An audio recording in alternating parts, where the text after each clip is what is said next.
Hello, everybody. Hi. So I'm going to actually be opening the conference today, this morning. There was a sort of an emergency communication received last night from RTC, the Religious Technology Center. It actually came via Jeffrey Augustine on his blog, OT8 is Great. And so I will be reading this out here as per the instructions we received. This is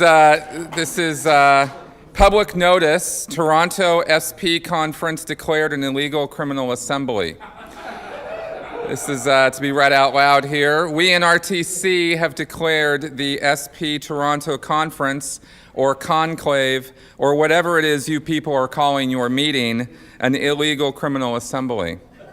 Actual investigation has determined the gathering to be awash in criminals, suppressive persons, bitter, defrocked apostates, jokers and degraders, agents of Big Pharma, marcabs, helitrobes, Venusian freight locomotive operators, squirrels, communists, troublemakers, free thinkers, Trotskyite wreckers, diversionaries, saboteurs, and shadowy agents from the nebulous fringes of the internet. To prevent this contagion of aberration from spreading and infecting the body politic of the church, Scientologists in good standing are forbidden to travel anywhere near Canada. All 5 million Scientologists living in Canada are hereby ordered to immediately evacuate south to the emergency nuclear-proof vaults in Trementia, New Mexico. Having no choice but to confront and shatter suppression in Toronto, the Church of Scientology has imposed an immediate economic blockade of Toronto. Regrettably then, and due to the criminal activity of those illegally assembled in Toronto, the Church of Scientology has ceased shipments of e-meters into the region. We realize depriving Toronto of e-meters is a draconian measure that will punish all Torontonians for the crimes of a few, but we in RTC must make Toronto suffer the harsh reality of an e-meterless existence to underscore the severity of allowing SPs to openly gather in Toronto. In an act of extreme ecclesiastical mercy, however, Fleet Admiral David Miscavige 6 weeks ago secretly ordered the MV Freewinds to sail up the St. Lawrence River to Lake Ontario. At 2200 hours local time on Wednesday, therefore, the MV Freewinds will be docked in Toronto right next to the Jack Layton Ferry Terminal. All SPs wishing clemency from the wrath, Fleet Admiral Miscavige and the Church are to report to the MV Freewinds and surrender themselves to OSA. Your parking will be validated. Those who surrender themselves will be routed onto the SP Toronto Conference Truth Rundown, where they will write up their crimes, withholds, and overts. Furthermore, these persons must turn in all their contacts, hard drives, and other electronic media to OSA. This is the only way to prevent spending lifetime after lifetime alone and in the dark.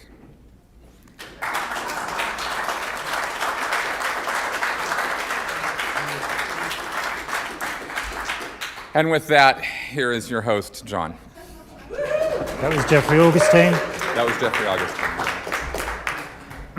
I'd like to thank Jeffrey Augustine for that. I met Steve Hassan in 1989, the first time. We've stayed in each other's homes over the years. We are very good friends.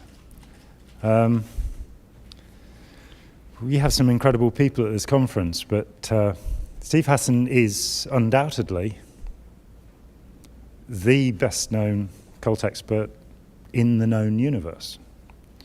Even on Markup, they talk about Steve. Even on Ask Like Us, they talk about Steve. I'm going to stoop down here.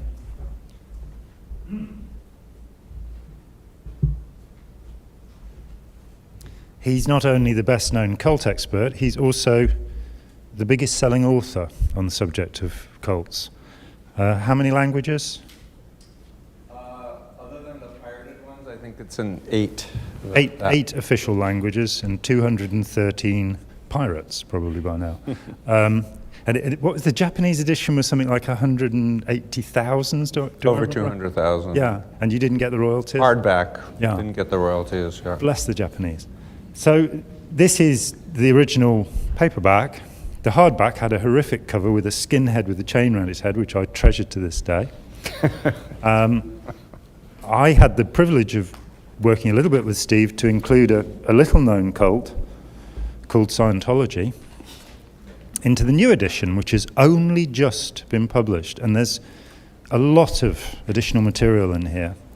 And there's stuff about this guy called John Atack, who apparently is a suppressive person. So I'd watch out for that. But it's a great, it was time to update it because Steve's pretty much wiped out the Moonies in the US. So people are looking at it going, the who, So it is with great pleasure that I introduce my extremely good friend, Steve Hassan.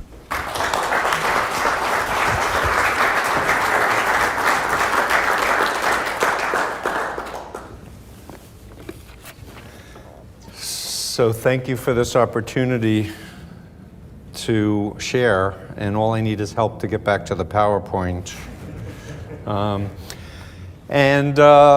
As we said yesterday and the day before, Paulette and I met Paulette when I first got rescued out of the Moonies in 1976. And she was in the front lines fighting Scientology, and I was the highest ranking former Moonie, and I was outing the Moon cult with all my inside documents called Master Speaks. And it was a very scary time. It still is a scary time, but for me particularly, I was sure I was going to be assassinated within the first year. Then I was sure it was the second year. The third year, who knew 39 years later, here I am. Yay!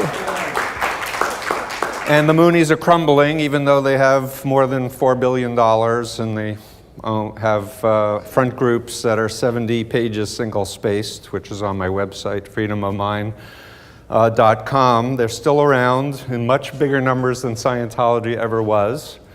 And what worked about combating and why it helped so many people get out of Scientology and the Jehovah's Witnesses and lots of other groups is because the Moonies were so weird.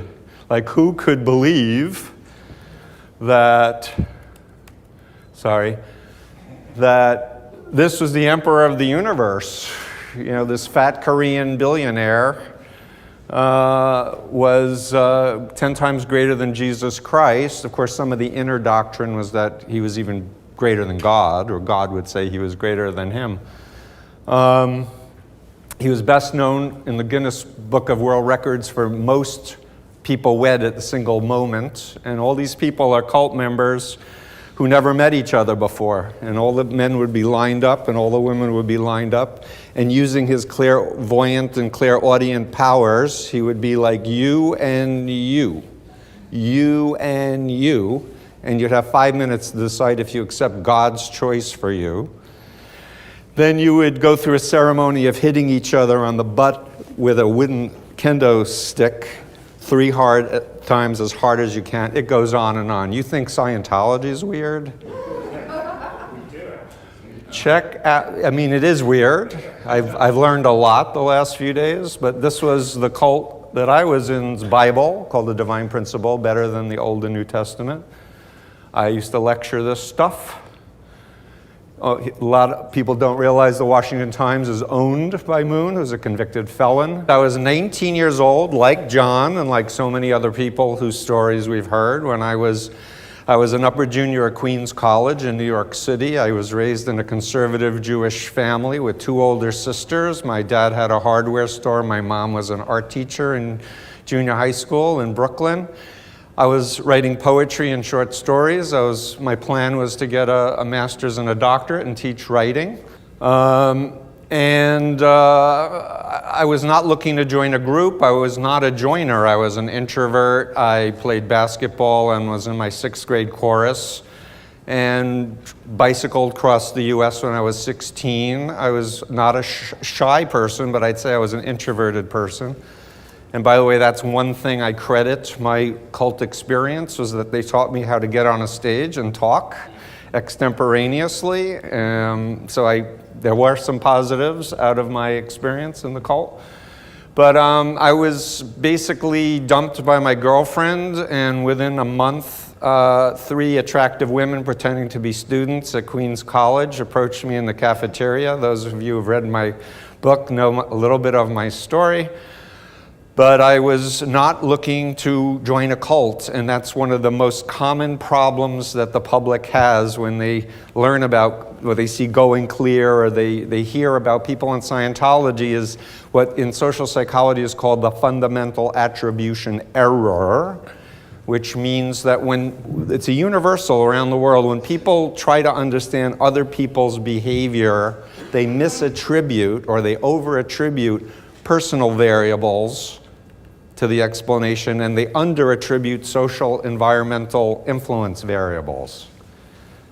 The other way of saying it is that we're living organisms that are designed to adapt, learn, survive, and grow, and that in fact, we have 5 senses which are continually being bombarded by information and experiences, and we adapt unconsciously to things that are happening all the time.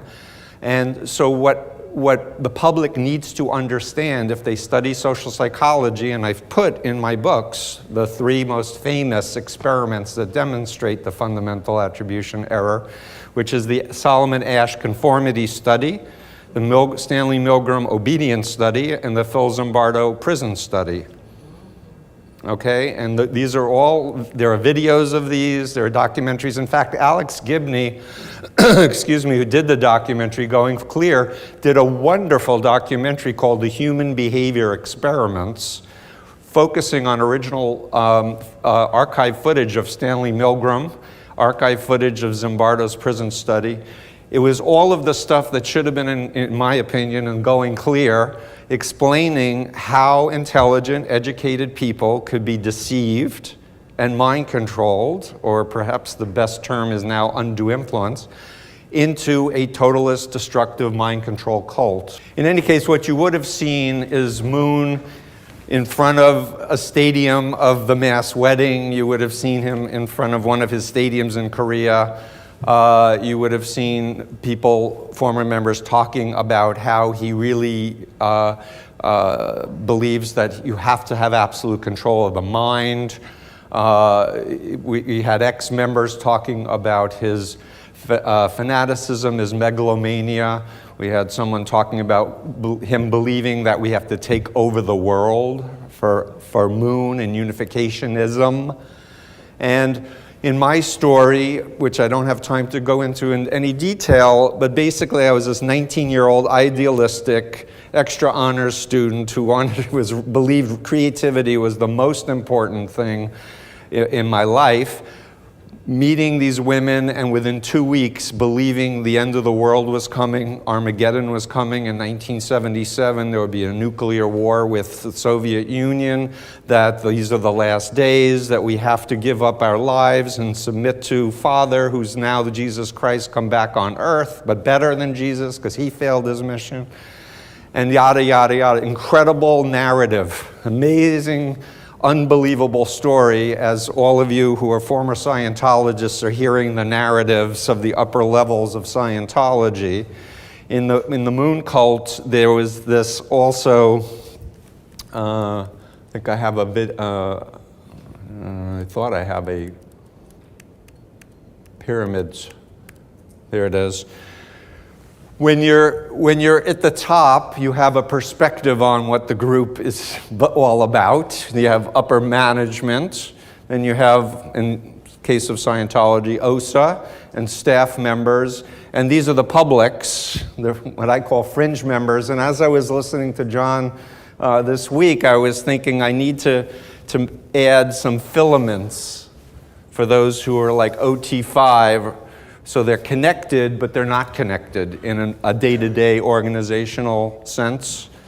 But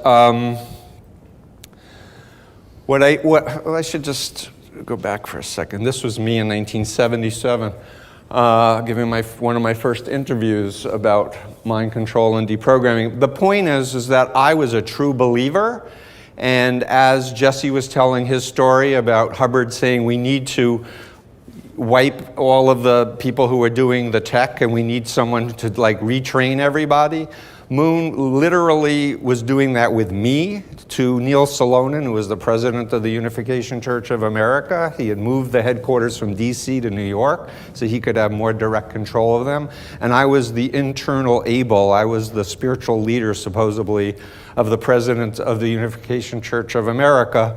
And basically, I was chosen because I was hand-programmed by Moon and Kamiyama, one of his top lieutenants, because we were going to take over the world for God. Unificationism would be the world's religions. And if you happen to be in any other religion, like Christianity or Scientology, that would be, you would even have a choice to convert or die. Sounds like some cult that's in the news every day called ISIS. The mentality was all or nothing, black and white, good versus evil. We are the chosen, back to the pyramid. We are the chosen, and the outside world is satanic and in ignorance. And I cut off from my family because they were negative and they wanted to deprogram me, and I was sleeping 3 to 4 hours a night, and I wasn't being paid, and we weren't getting medical treatment. Sounds familiar? And my story is I was up for 3 days straight because my superior at the time said that everyone on my team had to make a minimum of $100 a day selling flowers, otherwise they couldn't sleep. And as a good leader, if they couldn't sleep, then I wasn't going to sleep either. So after 3 days, I wound up waking up, driving 80 miles an hour into the back of a tractor-trailer truck on the Baltimore Beltway, and was trapped for 30 minutes while the rescue people were afraid it was going to blow, the van was going to blow up because it was leaking gas, etc. Anyway, I was in the hospital. I reached out to my sister. I did not want to leave. I was blaming myself for the accident. I was still a faithful member, but I reached out to my sister. And long story short, my family did a deprogramming. It started involuntarily, it became voluntary, not because I wanted to leave or because I had doubts. I had 0 doubts consciously, I had tons of doubts unconsciously. But, and in the intervention, former members were telling their stories and encouraging me to think. And one of those people was a woman I had recruited into the Moonies, and I knew her very well. She was one of my spiritual children. And I woke up after they were explaining to me about Chinese communist brainwashing techniques, particularly the work of Robert J. Lifton, who wrote the seminal book, Thought Reform and the Psychology of Totalism. And as they were going through the 8 criteria, and they were giving examples of each one of these criteria, and the criteria are in my books, I couldn't say no. So now I was in a dilemma. Communism was Satan, unificationism was God, but they're all doing communist brainwashing techniques. And I had a snapping moment on my 5th day of the deprogramming where I literally felt like I was in a dark room and someone opened up the Venetian blinds, and I started crying because I had believed so totally. And for those people who don't understand what it's like to be in a mind control cult that's this totalistic, the closest analogy is falling in love and believing that that person is your partner, the love of your life forever, and finding out they've been sleeping with 100 other people and are talking bad about you behind your back. That's the closest analogy I can give to people who haven't been in a mind control cult.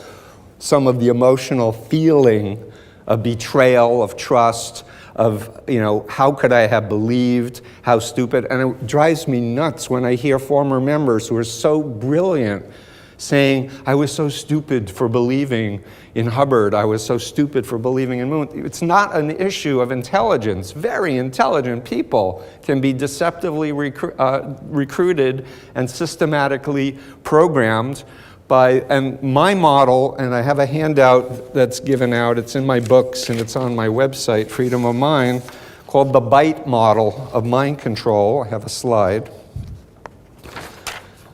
I've taken Lifton's criteria, I've taken Margaret Singer's work from Cults in Our Midst, and I've synthesized them in what I refer to as the BITE model. And does everyone have handouts? And if you don't, you can get them in the back. But it's essentially, the B stands for behavior control techniques, the I stands for information control techniques, the T is thought control techniques, and E is emotional control techniques. And I organized it under these 4 criteria because of Leon Festinger's cognitive dissonance model, who wrote a book about a UFO cult, and there was a connection to Scientology, I believe. Scientology auditor. Yeah. So in any case, this woman prophesied that a UFO was going to land on a mountain. It didn't, and people believed more. And he was trying to understand, how could people believe more when rationally they should all leave? If somebody says something's going to happen, it doesn't happen. And so he talked about thoughts, feelings, and behaviors. You get the BITE model, thoughts, feelings, behaviors. And he basically talked about how, as human beings, we want consistency. If we have a belief, we want to feel good about the belief, and we want to behave consistent with that belief. If you change someone's behavior, the thoughts and the emotions shift to organize around the new behavior. And a lot of what destructive cults do, I mean, we're going to be talking about hypnosis this morning in particular, but I think this frame of understanding the big picture of how destructive undue influence or mind control operates is the information that every former member needs to understand, and every citizen of the planet, in my opinion, and I know John's opinion as well, needs to understand in order to be highly functioning adults, good citizens of the planet. We need to be in control of our own minds. The locus of control should be in us, not with some external authority figure who's defining what reality is, or telling us what truth is, or telling us what feelings we should have, or unwiring our consciences or our creativity. And so what I want you to really consider is that influence in and of itself exists on a continuum. The ethical side is on this side, and the unethical side is that side. Influence is everywhere. For those of you who are parents, you know when you have a baby, you're constantly deciding everything for that infant. You're deciding what to feed it, you're deciding the clothes, everything about. But the idea is developmentally, you adjust your parenting to honor the unique person that your child is, and not just to make them in your image and make them dependent and obedient and conform. Unfortunately, for those born into destructive cults, they're subject to the double whammies of their parents being mind-controlled and the mind control then being done on the children. So they're not given normal childhoods to develop a healthy sense of self, to be able to explore and make mistakes and have challenges and answer their own questions for reality. But if you just think in your mind, this side respects individuality, free will, free access of information. You can ask whatever questions you want. You can talk to anyone you want. It's love-oriented. There's ideally checks and balances and honesty and accountability. And on this side is what we're talking about with Scientology, the Moonies, Jehovah's Witnesses, and thousands of other destructive relationships. And by the way, you can have a cult of one member, one controller, or a country like North Korea. You can have an entire country. The Nazis, we've been talking about the Holocaust. Hitler and the Nazis were a political cult. BITE model. Like that. Does that make sense to everybody here?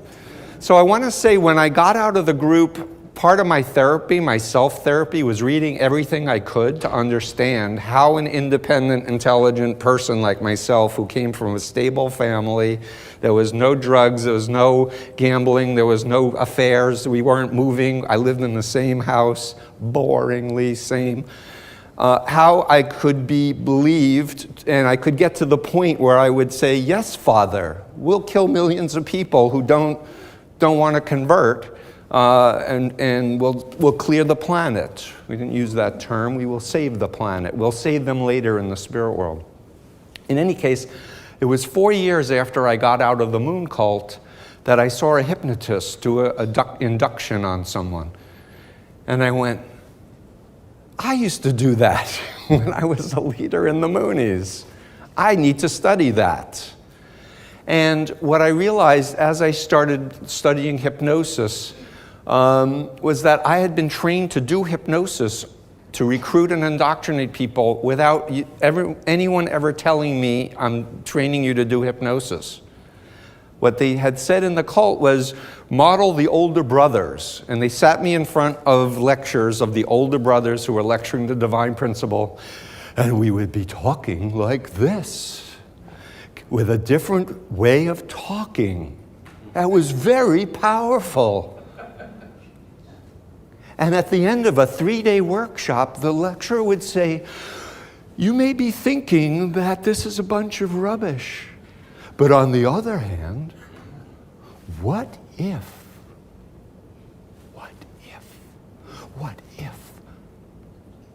the Son of God is on earth? Can you afford to walk away? Let us pray. Oh, Heavenly Father, we are your children, Father. Please open up our hearts. And this would go on for 45 minutes with Moonies sprinkled throughout the audience, all praying fervently, and all the newcomers are like going, what the hell's going on here? But they don't get up and walk out. And that behavioral lack of awareness to save themselves, if they stay in that environment, the Moonies have technique after technique after technique to break the person's identity down and start programming them in. Now, I was rebellious. They were trying to pressure me after 3 days to stay for the 7-day workshop that started the next morning. And I said, no, let me out of here. I want to go home. And they kept me up for hours. You must stay. You're going to miss your chance. God is summoning you, Steve. And I'm like, I don't know. I'm very confused. I have class at school. Let me out of here. I got home. My parents said, you look weird. Are you on drugs? I said, I don't think they gave me any drugs. They said, what happened? I said, I don't know, but is it possible the Messiah is coming again on earth to end all of poverty and all of criminality and all of the drug problems and all of the pollution problems? Is it possible? My mother said, let's go talk to the rabbi. Sure. My rabbi was clueless. And what he should have said to me is, Steve, I have never heard of this group, but trust me, if a group is legitimate, it will stand up to scrutiny. Promise me not to go back for the next few weeks and we'll research this group. And this was 74, and this was before the Moonies hit the newspapers, way before the internet. But he didn't know what to say. But they had implanted that, what if? What if Moon is really the Messiah on earth? Are you going to miss your chance? You can go back to college and study poetry or be part of saving the planet. Billions of people's souls, 10 generations of your ancestors in the spirit world on your mother's and father's side are depending on your salvation. You can choose, as John said yesterday, the double bind. It's your choice. You can go back and be miserable for eternity and lose your soul, or choose the right choice and join the family and save humankind and be a savior for eternity. And let us pray. Oh, Heavenly Father. And everything you've ever told any recruiter about yourself was used to manipulate you. If you ever cheated on your girlfriend or boyfriend, if you ever took $5 out of your mother's purse when you were 11 years old, they knew everything, and they used the information to manipulate you. So I started studying hypnosis. I started with learning NLP, and I got very interested in NLP. It was based on the work of Milton Erickson, who is a psychiatrist. These people, Grinder and Bandler, modeled him. And within a year and a half, I realized these people are using these powerful techniques and there's no morality. It's an amoral system. I'm sorry, Tori? NLP is neuro-linguistic programming, sorry. It's something that I have real concerns about because there's no morality to it. It's teaching covert hypnotic techniques of how to get women in bed with you or men in bed with you or to make that extra sale if you're a car salesman or something. It's being taught all over the world. And I wanted to study the real stuff when I got disillusioned with that, and they said, you need a master's in psychology to do that. And I got a master's in 1985, and I started getting trained by the top people in the world. What is hypnosis? And I was laughing when Jim Beverly was saying yesterday, you know, I'm in this association of people who study religions, and there are 8,000 definitions of a religion. I contacted one of my friends who's an editor of one of the 2 most prestigious journals on hypnosis, and I asked before this conference, what's the definition or the most accepted? He said there's at least 18 of them. But I'll tell you, based on my 39 years now of having been in a cult and studied all this stuff, it's really about human consciousness. We don't just think rationally. We have so much going on unconsciously all the time that we're not aware of. And we go in and out of altered states of consciousness normally throughout our day. We may call it spacing out, we may call it daydreaming, we may call it fantasizing. But it's in those states, which are normal states of consciousness, that we are more vulnerable to suggestion, to the systematic implantation. If someone has an agenda to recruit and indoctrinate you, in those moments you're going to be more suggestible to ideas. And mind control is done incrementally. Nobody started out by saying, oh, Hubbard thinks he's the Antichrist. Want to join? No one would get in. Oh, we want to teach you communication. We want you to be in control of matter, energy, space, and time. Sounds great. Sign me up. But what John has been talking about and what we're going to be focusing on a little bit more today is that Hubbard was a hypnotist. He read books and books on hypnosis. And John last night, I don't know how many people of you were here, he was saying that Hubbard was implementing his plan, only it was different than what everyone thought what they were getting involved with. And his plan was all about power and manipulation. All the dark side, really, really dark side, about power and control, the worst side of human nature. So the closest definition I have of hypnosis is it's a concentration that if you're right-handed, it seems to be more in the right side of your brain. It seems to be in a part of your brain called the ACC, the anterior cingulate cortex. It's a very important part of your brain, but it's not the critical thinking part of your brain. Where's Chris Shelton? It's not that side of the brain that analyzes and has a perspective on things and wants to hear all the arguments and line up the facts. And this is going with the flow. When you're in a hypnotic state, you're going with the flow. And for anyone who's a musician, anyone who's a dancer, anyone who's an artist, anyone who's a poet, you know what it's like to be in the flow. It's great, as long as you're in control of it.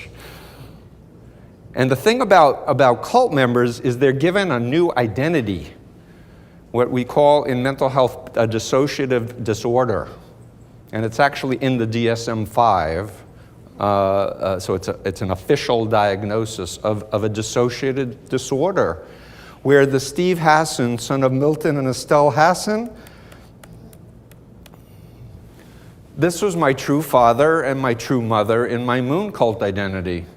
And I would bow to the floor when they walked in the room.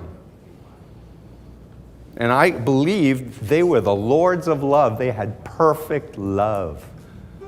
Now, how could a nice Jewish kid think that they were the Lord of love? Well, it's because mind control is a bi-directional process.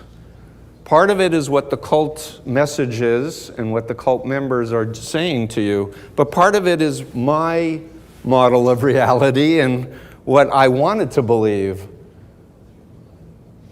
I projected what in Steve's mind would a perfect man and woman look like, and how would they behave, and they have perfect love. They're totally in tune with the divine 100% of the time. So I was fantasizing and using my imagination to construct this cult identity. And the cult identity suppressed my real identity. It did not erase my identity. And what happened in my deprogramming was I had a flip, I had a snap. And I was able to realize the whole system was based on one belief, that Moon was the Messiah. If you start with the assumption Moon doesn't know what he's talking about, or Moon is a narcissist or a megalomaniac, the whole system of the divine principle, the whole thing is like a house of cards. Plop, plop, plop, plop, plop, plop, plop, plop, plop. And I got out, and I started helping other people get out of the Moonies. But I had all this programming, 2.5 years of 24/7 programming.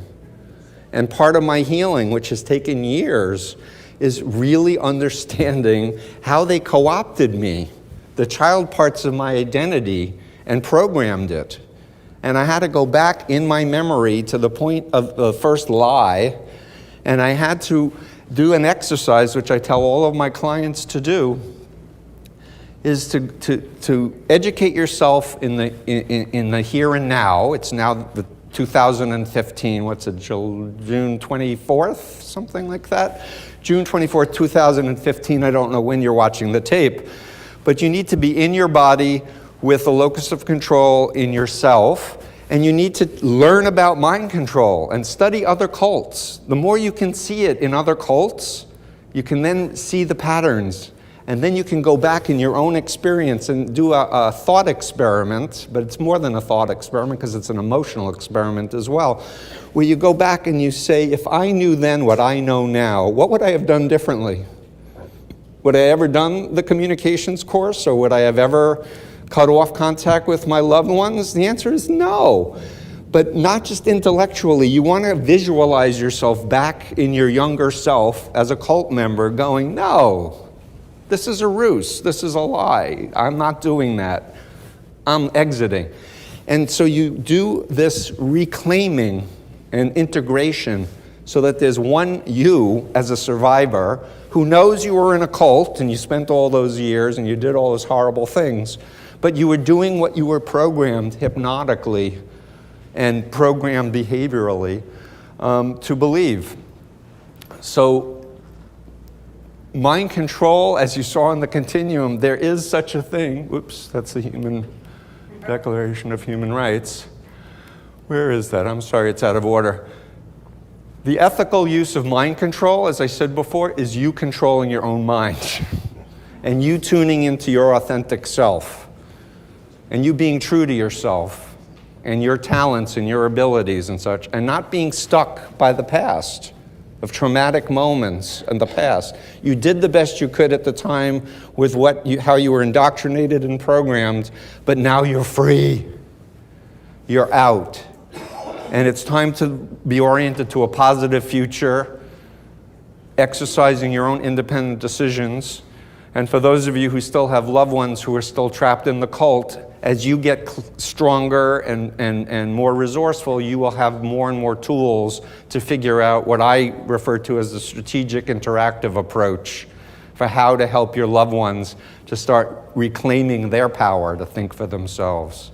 So my whole method is not based on getting a person out of a cult. It's based on empowering people to be themselves and to think for themselves.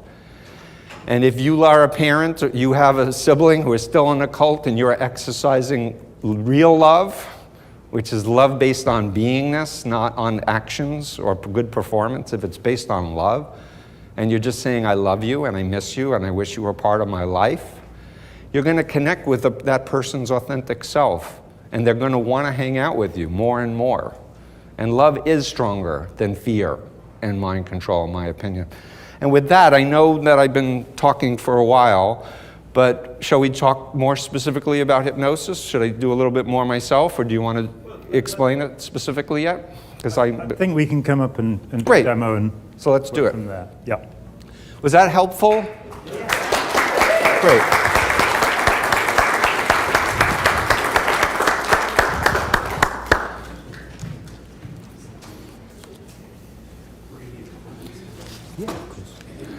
I mean, but the important thing is what I try to teach my families who are asking me for help to rescue a loved one. I want them to understand what it's like to think like a cult member. Why? Because when they're interacting with their loved one, they've got the cult identity and the real identity, and they need to know at any moment who are they talking to. And if they are in their cult identity, they need to know what kinds of things to say and how to build rapport and trust, to ask questions in a gentle way that's going to cause people to really start reflecting and turn their attention on what's wrong with the group or how their group is similar to other groups like ISIS or other things, and ask, what do you think of the people who on the internet give up their life, they go over to Syria and they join ISIS? Right. Do you think they're making up their own decision? Just a quick follow-up. Will I walk back to David? Okay, so let's say, were you at like second level down?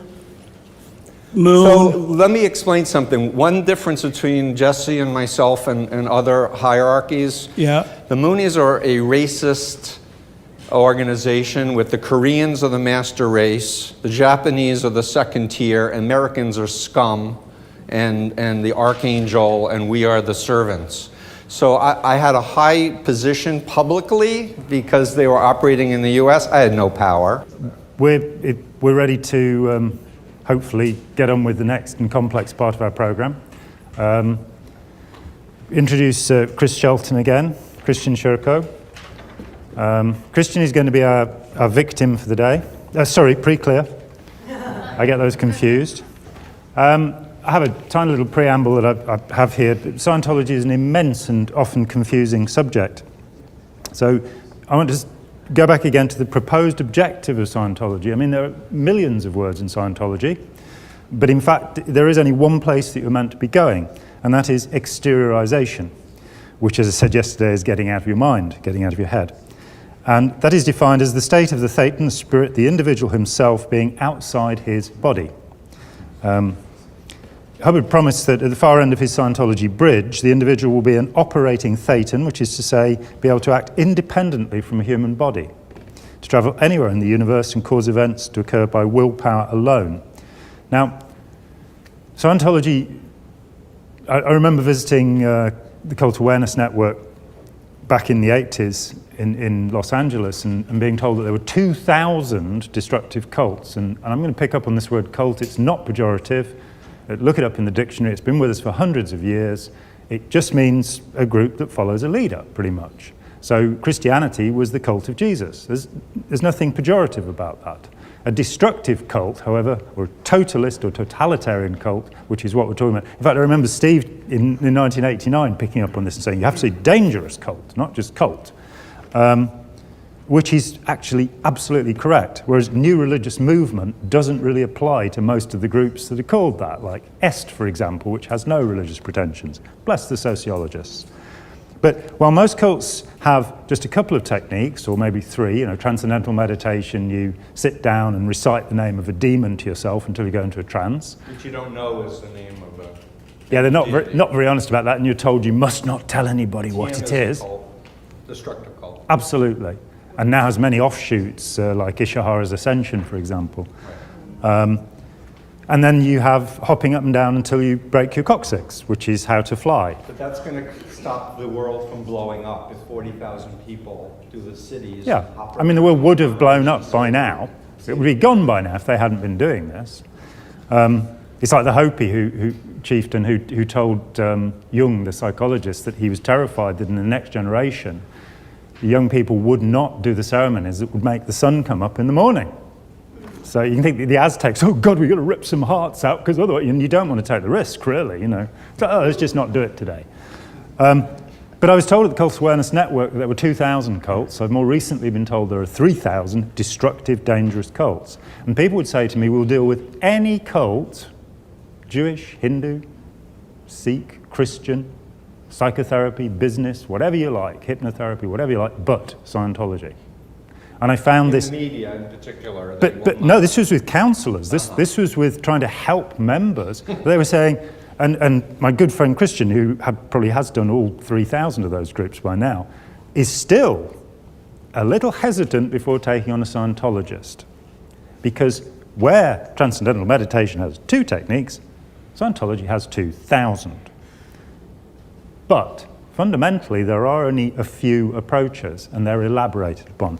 And what we're going to try and do is to look at some of those, the basic approaches. So we're going to start with training drills remodernized. Can I just add that the whole notion, and from the mental health perspective and the professional hypnotherapy perspective, is that exteriorization is dissociation, and by definition is a hypnotic state. And secondly, I want to also state that when someone's in a cult, they're in a dissociative identity. So there you have a cult member in that identity with the newcomer, and they're in a sense, through osmosis, imprinting hypnotically how to behave properly. Because as you will see, the flunk and the pass and all of that, this is all not just the words and the explicit drill, but it's everything else that's going on, including breathing, synchronization possibly, etc. To make sure we've got the man on camera. Okay, sorry. That's quite all right. Also make sure he doesn't fall off the back. Yeah, we don't want you falling off the back. I won't fall off the back. Good. But aren't they supposed to be closer or not really? 3 feet is what it actually says. Just standard checking. tech. I should shut up about Scientology stuff. They know better. We know best. We're going to start with OTTR0 from the 1971 version. This technology was developed by Aleister Crowley in the 1940s, and you'll find it in his books, and then lost. The technology was lost until L. Ron Hubbard rediscovered it and decided not to credit it to his master. It's kind of weird because you get into Scientology, it used to be this would be the very first thing you did, and you've got Hubbard going on about you mustn't have misunderstood words. It's really important you don't have misunderstood words, so here are some new words for you. The day you get in, you've got operating Thetan, training routine 0. Can I just also say, so the number one technique for inducing trance is confusion. Creating confusion. The fastest way to create confusion is to use loaded language, which is a category of mind control technique, and use the gobbledygook congruently, like it really has great meaning. Yeah. And the average person goes inside to go, what the hell does that mean? And for the intelligent person, they get curious. I need to understand what that is. So it succeeds in eliciting a motivational state as well as that confusion. But when you're confused, you're the most suggestible for being implanted with new ideas. Yeah, and you'll see it with hypnotherapists, or stage hypnotists, people like Darren Brown, that they will do something that makes you sort of stop and wonder. You could use the word mystification as well. So throwing a lot of words at somebody and then telling them they've got to understand all the words, you've got another of those double binds. I say this frequently, but Hubbard talked about propaganda by redefinition of words and controlling people by redefining words. The greatest contributor to the English language prior to Hubbard was William Shakespeare. He contributed 300 words to English, including the word factory, which is an abbreviation of manufacturing. Hubbard, 300 words, nothing. 2 500-page dictionaries. But the significant barrier to study and understanding is the misunderstood word. And he is giving them to you all the time. What's more, he's giving you complex redefinitions. So if you look up some words, they have 3 or 4 quite different definitions, and you don't know where you're going. So, for example, he tells us it's a tough universe and only the tigers survive, and then he tells us that a tiger is a useless staff member, which it's mystifying, it's confusing, it's a double bind, and it means because you can't make a decision, you will become the infant waiting for the parent to tell you what to do. Okay, so OT... Exactly, well said. Thank you. Yeah, words are illicit states of consciousness, And in the real world, we want to learn and grow, and we use words to help us cope and adapt and be successful. In cults, words constrict and only feed the cult identity.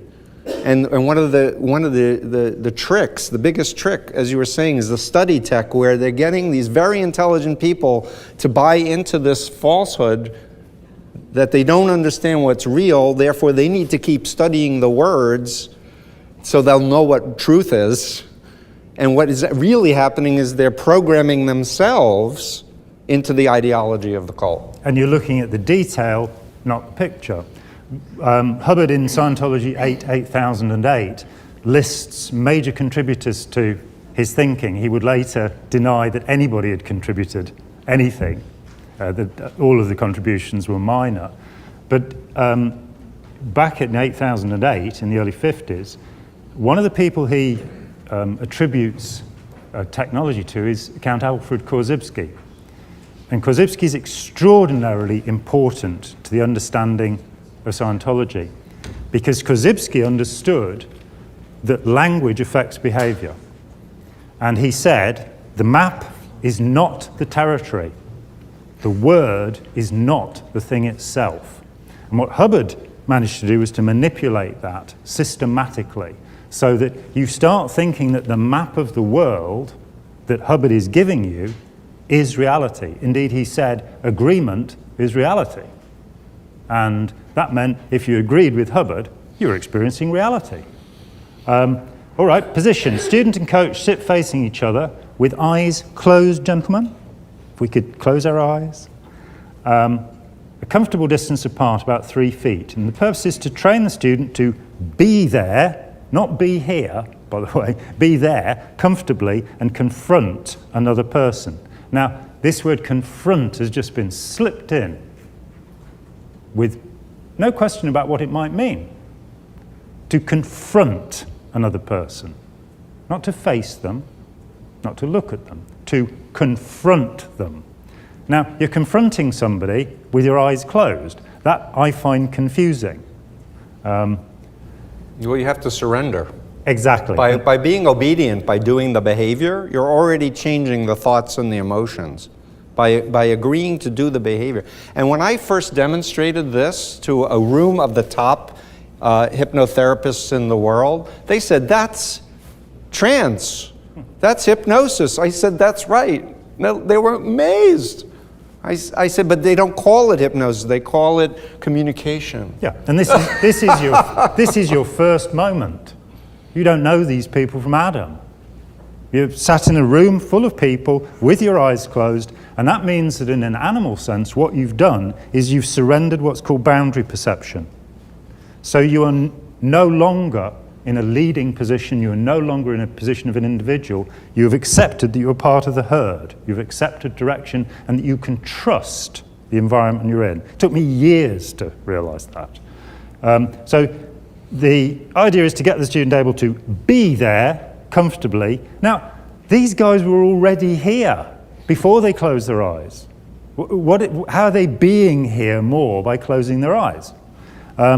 So the confusion is, it's just run in on you. You don't think about it. I remember first doing this, and fine, I do it. You don't think about it. And it's modeled, right? Because the cult member is saying, this is what I learned that was great, check it out. It's going to help you be so much more effective in your life.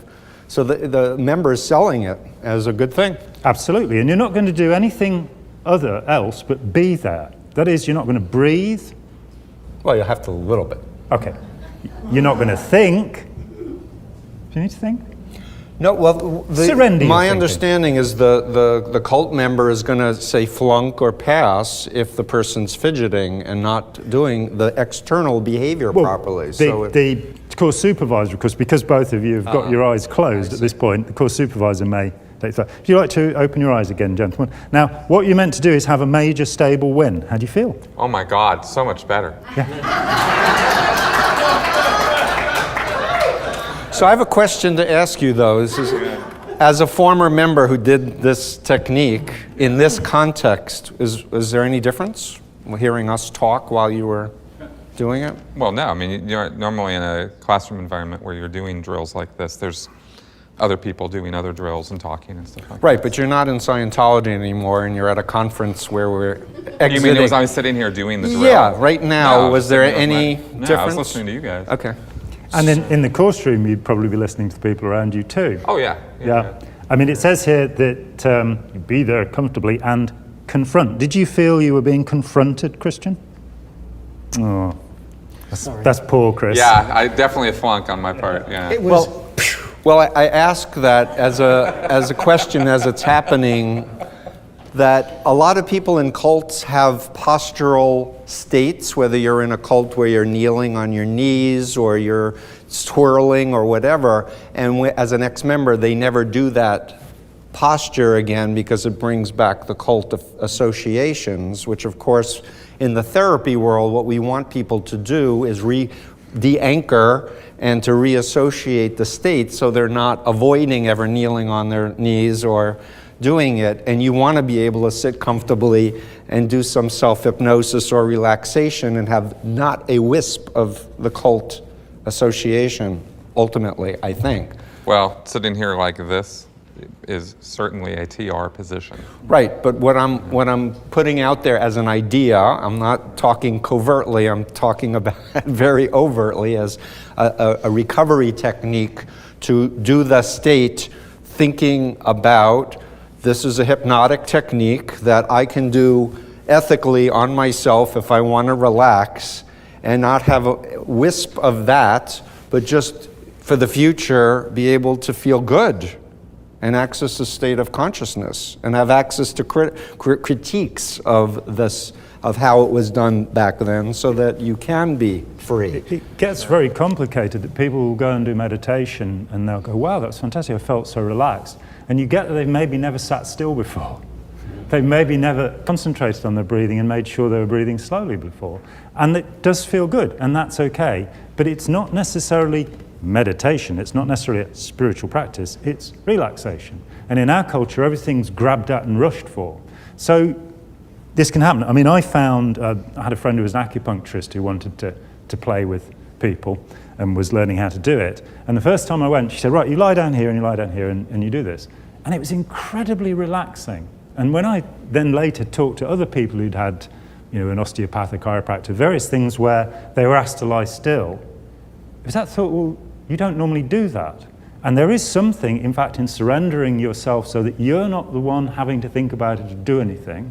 There's somebody else in the room who can do that for you. And in animal terms, and I think we have to think in animal terms, given that we're only, 1.7% genetically different from a bonobo or a chimpanzee, that, whether we think we're spiritual or not, we are animals. And there are certain things that are physiological. If you sit still with your eyes closed, you'll relax, but you'll also hand over control. And now, this is done when a student can be there comfortably and confront and has reached a major stable win. Now, I'm going to tell a slightly funny anecdote here. When I left Scientology, I started going to talk to people who were members, who had doubts, and I think in 6 weeks, I saw 38 people left that I talked to over the first 6-week period. And I went to see this one woman, I'd never met her, and I explained what I had to say about Scientology, possibly it was corrupt and things were going wrong, and I'd got everything ready and I was very serious, and I really didn't think I was getting anywhere because there was no change in her expression at all. And I thought she was just going to ask me to leave, but she looked up and she said, "Does that mean I don't have to do it anymore?" I said, "Yes." She said, "Oh, good." Then I found out she'd been in Scientology for 15 years and she'd never got past this drill because she did read what it says. And she said, "How do I know it's going to be stable? How can I know doing something in the moment?" So she's the only person I've ever met in Scientology who said, "No, that doesn't make sense." But she was traumatized. Her husband was, what they call in Scientology a gung-ho Scientologist who went on to OT levels and all of this. 15 years, she keeps going back. And the Scientologists are a bit annoyed with her because she paid £5 15 years before and they couldn't get any more money out of her. TR0, confronting. Here's that word again, confronting. And you say Scientologists, oh, you sit and stare at each other. They go, we don't stare at each other, we confront each other. Now, this is meant to be training for counseling, right? You get this idea when somebody comes in and they want a bit of help, they want a bit of therapy, and you confront them. There are no commands. I always loved that word in Scientology, command. The student and coach sit facing each other a comfortable distance apart, about 3 feet. So nobody knows this is going to be done when you're recruited on the street.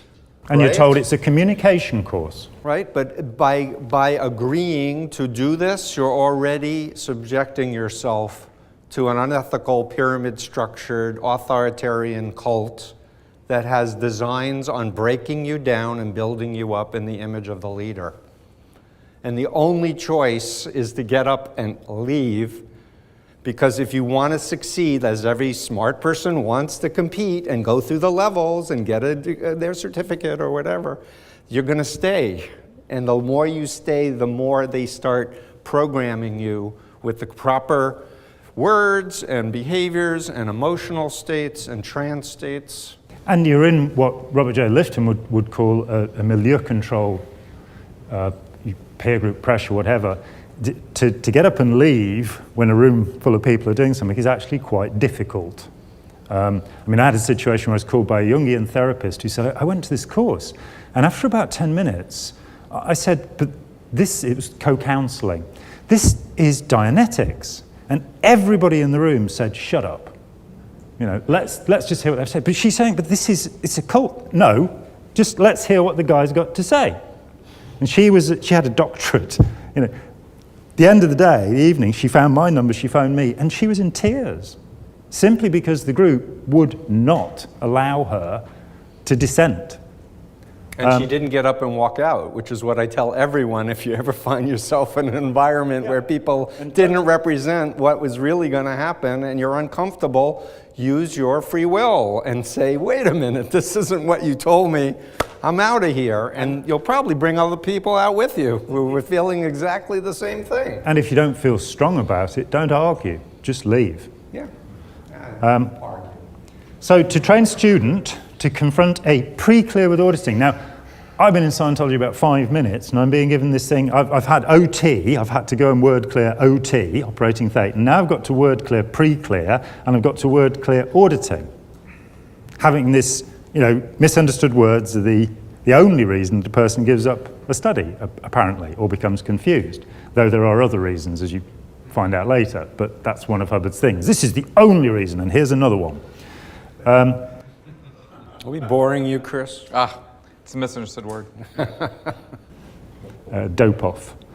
The whole idea is to get the student able to be there comfortably in a position. Now that immediately implies that before this you weren't able to be there comfortably. You've never been there comfortably in life. Presupposition and hypnotic language. In a position 3 feet in front of a pre-clear. Now we've gone from about 3 feet to 3 feet. I've never seen them actually use a tape measure. Maybe that's where they've been going wrong all these years. Oh no, that was 3'2". I actually pulled out a ruler once. Okay, we've got one here. I actually did that. There's one in every crowd. To be there and not to do But anything. isn't it, for those who have never done this before, is the course supervisor might say, Chris Flunk, you fidgeted with your knee. Oh yeah, Oh, yeah. absolutely. So there are actual, We'll get to the text. Sorry. It's all right. Sorry. Steve, no verbal tech, okay? We have student and coach sit facing each other, neither making any conversation or effort to be interesting. Are you trying to be interesting? Sorry. Stop it. I'll Yeah. stop right now. Yeah. Have them sit and look at each other and say and do nothing for some hours. Now, I remember first reading that going, for some hours. That's quite interesting. Now, some hours became 2 hours when it got to the form of this, which was called blinkless TRs. And we see, Hubbard said, somebody's introduced this blinkless TRs, where you're not meant to blink for 2 hours. And they used timers between 1970 and 74, a 2-hour timer. And people would fall off the chair. They'd have these awful headaches, they'd have these terrible things. But Hubbard's complaining. Somebody's introduced this thing which says you don't blink. But here we are. Student must not speak, blink, giggle, or be embarrassed, or anaten. We're really in deep. We've now got an actual analytical attenuation, another Scientology word. So, you know, by my count, that's 5 terms within about 10 minutes. So if you gentlemen, let's just, no, we're good there. Good, we seem to have the same one again there. If you could just sit and, I don't want you staring at each other, I want you confronting each other. And while they're doing that, I want to point, don't look at me, look at him, flunk. I came to Scientology from the Zen tradition and had learned Zazen meditation. So I was very used to the idea that if you confront something fixedly, you will start to hallucinate. That's a fact. And anybody that doesn't has something wrong with their eyes or their brain. There's nothing in there about that. There's no explanation of that. If you've never meditated and you sit doing this and the person in front of you's face changes color and starts wobbling, you might think you're having an experience. Well, you are. That experience is called an altered state. Exactly. And it's a very old hypnotic technique. Hubbard would have known about eye fixation. Yeah. Whether you're fixing your attention on a spot on the wall or on a candle or on a watch, usually not a moving one, your eyes are meant to scan. So when you fix, you're altering your state of attention and awareness. This is one of the most important, possibly the most important technique in Scientology because there is a subtext. When you sit and audit a pre-clear, you're meant to do this to them. It's supposed to make them feel more comfortable. In the military and the police, making fixed eye contact has been taught for decades as a way of dominating a person. If you look at predatory animals, my cats do it, they stare at things. And the rabbit kind of goes. So again, there's an animal physiological thing going on here. More than that, it took me about 6 months after I left to stop doing this. And I noticed something very strange. I noticed that I noticed a lot more by not doing this.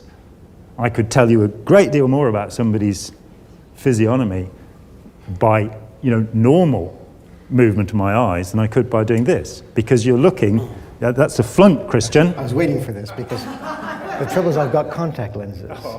And so I think we'll, can we give them a round of applause for being so... So I would just want to add, in the Moonies, we didn't do that technique, but I was taught that people's eyes were the windows of their souls, and that if you wanted to make contact with their spirit man, you had to imagine a line 3 inches into their skull, about there, so you would look at them like that. So it was, just look through them.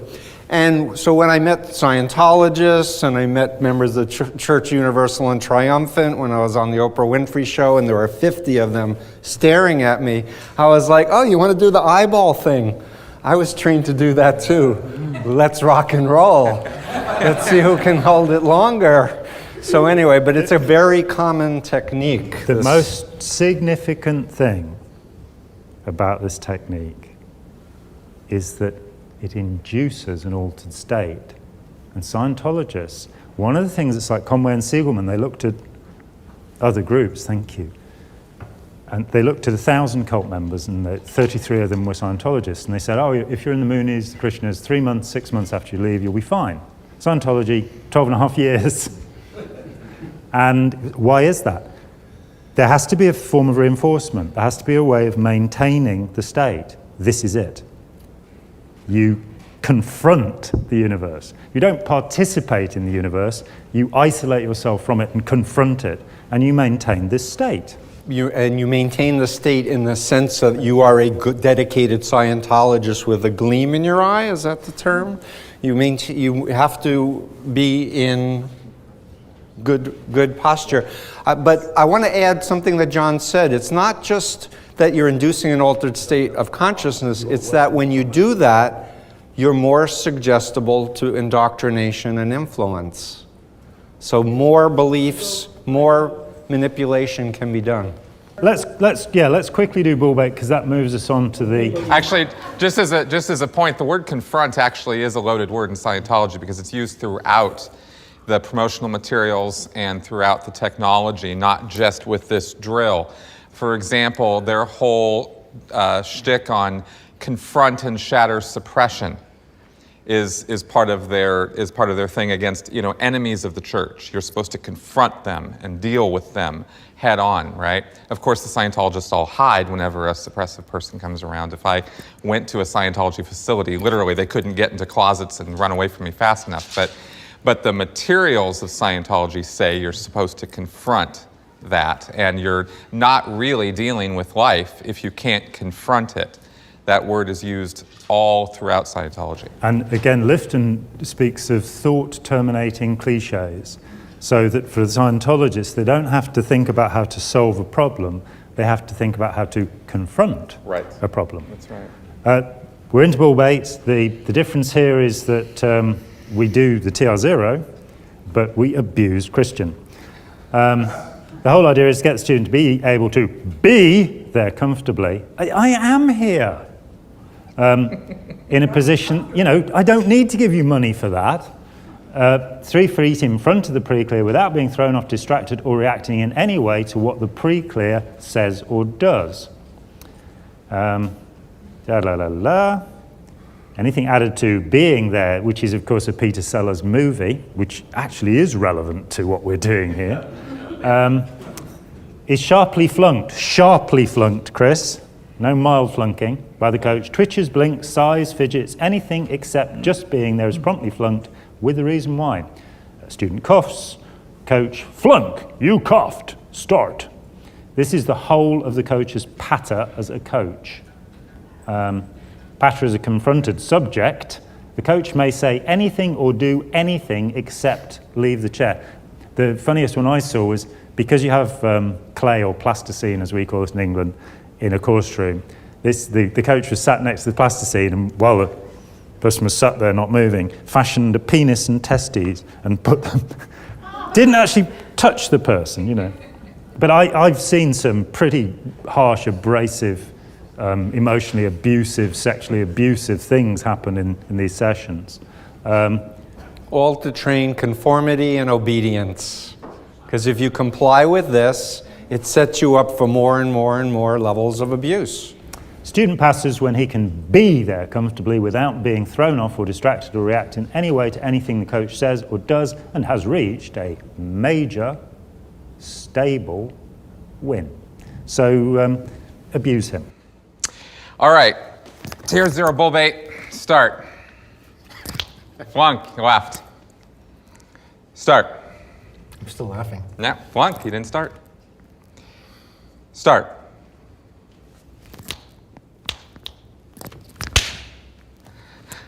So, Christian, is that what that says? Christian? Did you forget your name today? Flunk, you laughed.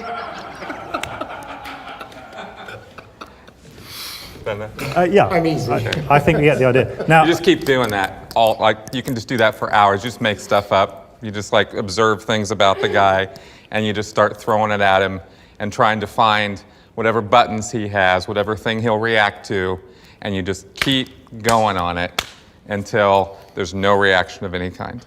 And isn't it true that at some point they would be saying to the new person, so Scientology's a cult, or your parents are coming after you. That's what I heard, is that you might use they would that, program the person to be non-reactive when their parents I or their don't friends. think there's a determined thing to do that. You might at some point, somebody might intrude that, but there is not uniform. No. The whole point, actually, at least how I was trained, is it's very individual to the person, right? So you're going to find his buttons. Now, if he, say, was that we knew that there was a problem with his parents. Right, if he came back and he said, oh, my mother, Sure. Nan, says Yeah. we're a mind control cult, then how would he be handled? Then he might be drilled on that. Right, so Yeah. the drill would be to hold the look Yeah. and not react. That's right. Right, so that's the point I'm trying to say, is that part of this creation of the cult identity is made in relationship to in protecting the cult identity from the influence of the family and the friends, right? Because I was programmed to think my family was Satan, so everything was redefined, so I was taught how to interact with the evil outside world. And there are, however, specific auditing processes that would be used if that happened. You'd be given a potential trouble source rundown, which has all sorts of goodies in it to make sure that you could handle or That's disconnect. very important that families who have loved ones in Scientology understand how systematic the cult is at programming people to resist normal, healthy interactions. This would be one of the lightest grade things that would be done in the case of antagonistic parents or relatives or something to prep somebody up for that. There's a whole slew of things that get done. When I became involved in 1975, this guy came in and he did various drills, and he was a lovely guy, got to know him well. I went off to St. Hill, and when I came back to Birmingham, he was gone. And 30 years went by. And I got an email from him. And he said, I was involved actually for 11 months. And I decided I didn't want to do it anymore. But I used to get very anxious. And I did the TRs, and it was incredible because I stopped being anxious. It was wonderful. Then I realized that I'd stopped having any emotional effect at all. I didn't respond to anything. Now, this is great, but 30 years later, he's telling me, and I still don't.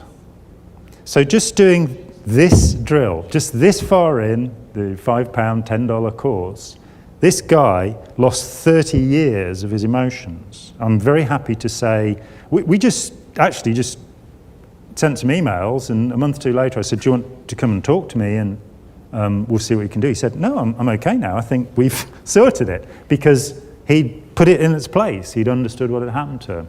But it's the thought that this is just the mild beginning of Scientology. Imagine what it's like when you get to OT8. Right, but the point is that people can have some cult program inserted, them leave the group for a long time.